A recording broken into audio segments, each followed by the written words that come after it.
Italy celebrates Father's Day a little differently. On March 19th, honoring Saint Joseph, the patron saint of fathers. Across the country, the day is as sweet as it is meaningful. In Trieste, cream-filled Zeppole steal the spotlight. Celebrate Father's Day.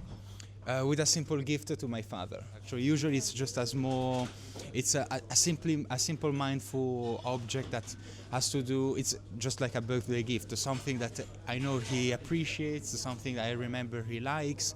To try to surprise him. It's just a simple gift, nothing much really. We just gave a simple gift to our father and maybe a breakfast or a little dinner, you know. I don't know. Yes, Maybe. today I call my dad, and because he work outside Trieste, and I call him. Celebrate Father's Day.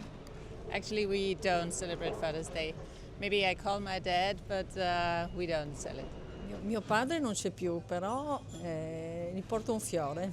Now I'm going to Eppinga Cafe and I will buy the Zeppole. It is an Italian traditional delicious pastry, and my dad love it. Yeah, I'm really happy to do this little surprise for him.